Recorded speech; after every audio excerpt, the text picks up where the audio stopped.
Hello, and welcome back to another episode of Critical Reactions.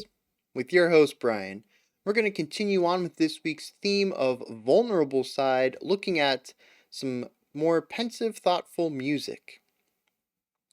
We're going to dig into some Regina Spektor today with a live performance of a song called Obsolete. Now, I don't think I've heard anything by Regina Spektor, so this is going to be interesting as I get an introduction to this artist. Let's dive in. This is how I feel right now. Obsolete manuscript. No one reads and no one needs. Pages lost, incomplete. No one knows what it means.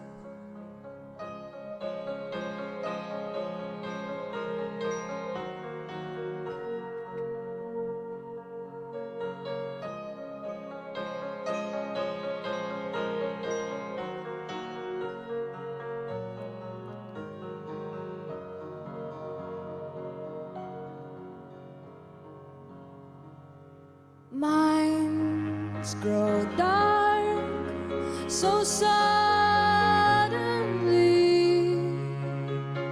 I was Oh man, those little fermatas, love them. on your street. Hey, I'm talking to myself. I can hear The song you just, listening. it has this real nice flow that's very much like breathing. To my dreams, what I want can't compete. Obsolete.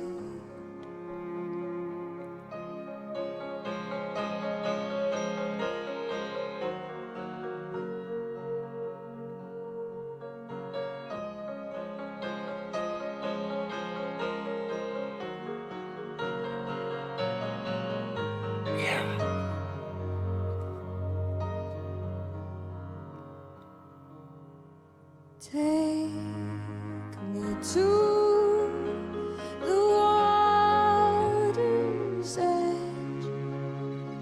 Let me stand in the sand. Let me hear the waves crash land. Useless part, this useless heart, useless art. What am I? Why am I incomplete? Obsolete.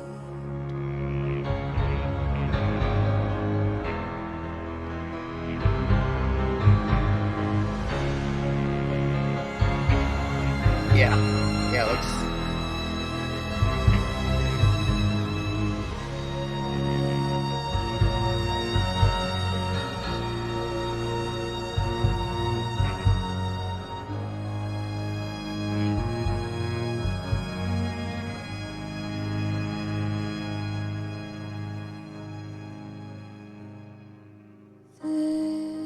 This is how I feel right now. Obsolete manuscript. No one reads, no one needs. Useless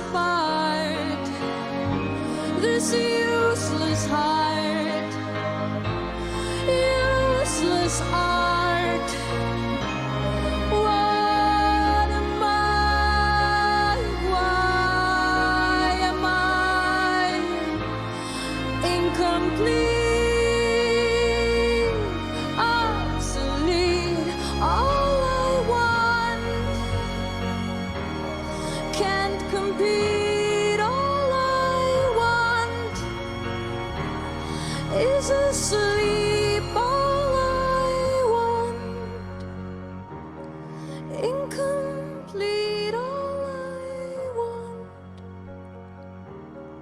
obsolete.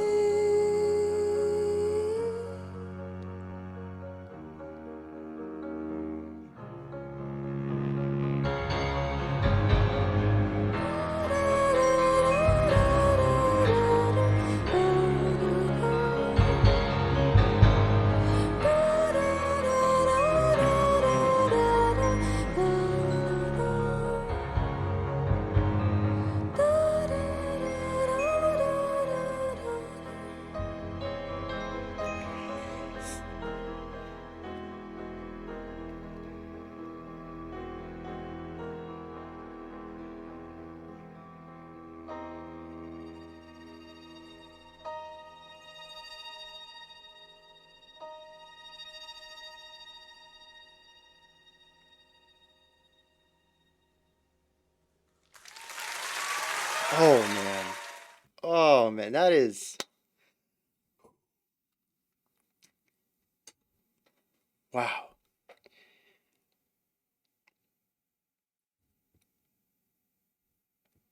Where where do I start? Uh Man, that's just a moving song, right? At least for me. Uh like I mentioned, I've been checking out lyrics before I dive into this. I kind of had a feeling for what was going on lyrically. It's a song about uh kind of being past your prime in a sense, but also not still being alive, right? Uh, you're past the point where you're interesting in a sense, but you're not quite dead, and people haven't seen the end of your story, so they can't view your life retrospectively yet. There's no biopic about you, so the ending's not written, and the interesting part's already gone through. What good's your story in your third act? And I love that. That is beautiful. And I think she picks a lot of really interesting uh musical ideas to pair with this. All right? So bear with me a bit. This might seem like a rather simple track on the surface, and yeah, I mean structurally it is. There really isn't a lot going on structurally. There's a lot of repetition going on, but even within that, there's some really, I think, deliberate choices put in here to elevate and emphasize those ideas that she's exploring. First of all, I think it's really interesting, possibly even important, that a lot of the song is not weighty or heavy or dripping with melodramatic elements to it. It's sort of just there. It's a nice little piano riff going on underneath it. Some nice little chord progression. It's not super sappy. It doesn't dive into anything that has sorrow tied to it. We do enter moments when it gets a bit heavier, and I'm going to talk about that in a bit. I think that's important, not just from a contrasting element, but also what it might mean narratively to the song. But whenever she's singing, it's just kind of chill background vibes. It's like I said, it's not super emotional. And I love what that implies, which is why we needed the heavier part. I'm going to get into that in a second. But it implies that this is just mundane. These are standard thoughts that are being presented in in vocal format. There's nothing special about them. There's no huge emotion tied to them. It's not some sort of depressional thoughts. It's just day to day things. And I think that's a phenomenal way to go about phrasing this. I think most other artists would take the ideas of personal obsolescence as a hurdle to be gotten over, whether it's victorious to get out of or depressional to be in, to have these thoughts. Um, and she's just like, this is how it is. This is just normal. This is casual thinking for me. And I think it's an interesting way to phrase that. But I think there's a little bit of an insidiousness underneath it, and we have to look at the chord progression loop to get a hold of that. The chord progression does have a dip in the third bar. It provides a little bit of uh, not dissonance, but energy and oh man, what is that word I'm looking for? Ugh. Man, I'm feeling kind of stupid right now. It's that clashing of stuff. It's less oh man, balance. What is that word I want? Anyways, it's got that oomph to it that makes you feel like it needs to move to that next section to get that really strong resolution. It's a leading tone and it has all these elements in it that really make you want to resolve a conflict. That's the word I want. It has conflict within it that makes you want to resolve to that nice, beautiful chord that's going to make it feel all better. But it doesn't have a lot of it in it, and that's really important because we don't get really strong resolutions. And without knowing the exact chords going on here, I'm not sure if that's because we don't have a lot of conflict in that third chord, or if it's because we have a weak resolution compared to that third chord. But what it feels like to me is a series of leading tones and half resolutions. So we never get any sort of feeling of resolution to anything. It's a cycle, constant cycle. The chords, even though we're working within 4 bar phrases, the chords feel like they're just going in circles. We don't have this strong notion of like a 1 5 4 6, just like this really nice progression where we can see a start and an end, and we can see the loop there. This is just kind of vamping between this idea of leading tones and not minor resolutions, half resolutions. It feels like we're constantly being led to an answer that isn't exceptionally satisfying, which kind of leads to the next leading tone, the next little hint, and we're like, oh, maybe this one will find, that completion we're looking for, and we move to the next one. Yeah, we don't really feel too complete from that, but it's kind of pointing in this direction. So, and it's just this wild goose chase of chord resolutions. And I absolutely love that. There is no victory or answer at the end of the road. It just keeps going. Um, and I think that works so well within this concept of feeling like the best days are behind you, but as an artist, you don't necessarily have that final resolution that those from the outside looking in are going to have to contextualize your life. She mentioned something about feeling like a manuscript where half the notes are blank or something like that. And yeah, her her first act is done. Her second act is in the middle of it, but maybe she doesn't feel like this is a very strong second act. And her third act, it hasn't been written yet. The end of the story is not there. The interesting part's gone, and what's left.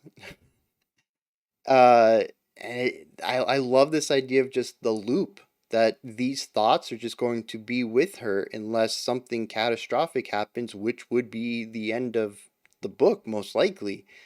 Um, and that's just not great, but there's no end to it either. You can't start a new adventure. The adventure's already been started. You're in the middle of a story. Your life, the beginning of it, that's not going to happen again. You can't start your life over. Yeah, there is no end to this other than acceptance.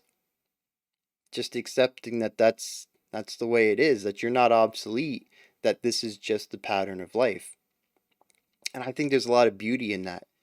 Um, and what I was mentioning about contrast and having the heavier part when she's not singing, that's important to emphasize and elevate the kind of just meandering aspect as far as the chords go when she's singing. Without that heavy part, we don't notice, or it isn't emphasized, just how not dark or heavy or sad that main chord progression feels under her vocals. But I think it also contrasts by showing that there's also going to be these dark moments where these thoughts do take a bit of a darker turn. But it isn't the primary aspect, it isn't the primary emotional mode of these thoughts. And I think, again, that's important. This isn't a song about depression or dealing with ideas of depression. It's just kind of daily life of getting older. uh, and I think it's really interesting that she based an entire song around this concept of human obsolescence, and paired it with music in this way. I also think it's interesting that a lot of the song is based. I mean, the whole song is based in 4/4. I'm not. The whole song is 4/4. When she's singing, though, the melodic line is based around groupings of 4. Makes complete sense. It's in 4/4. You group things in 4. Your ideas are going to line up at the bar. However, she switches off to pairings of 3. We get a 3-3-2 idea.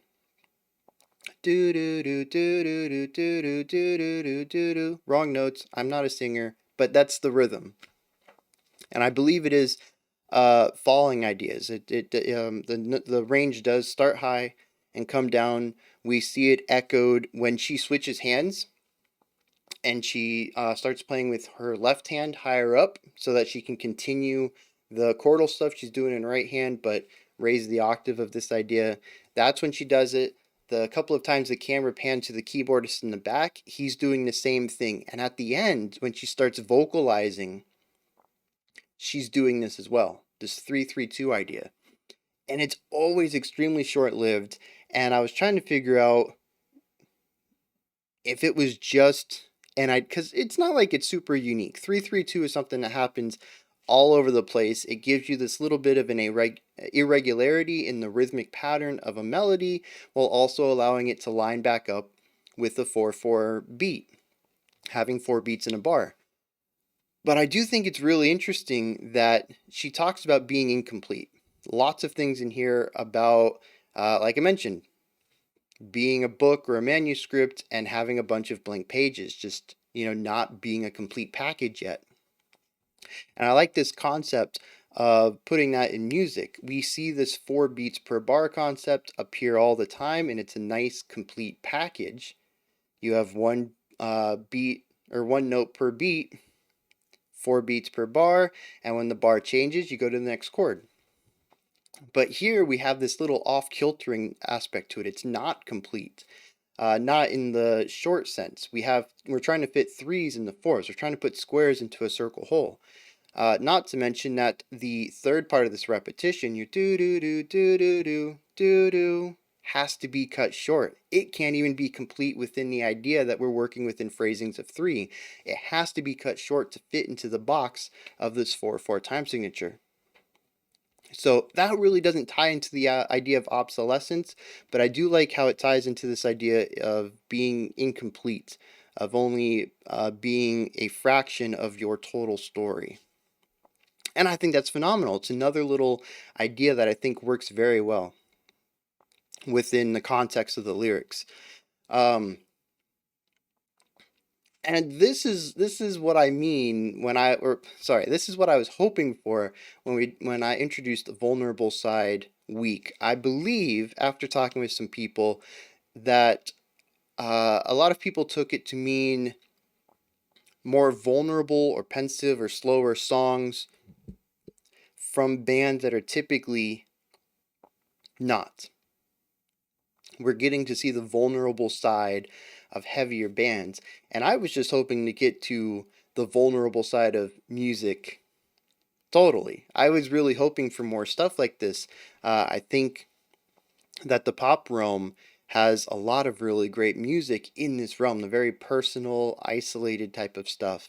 And I think I just didn't convey that properly with my vocabulary, with the way I described the theme, possibly even with the name of the theme.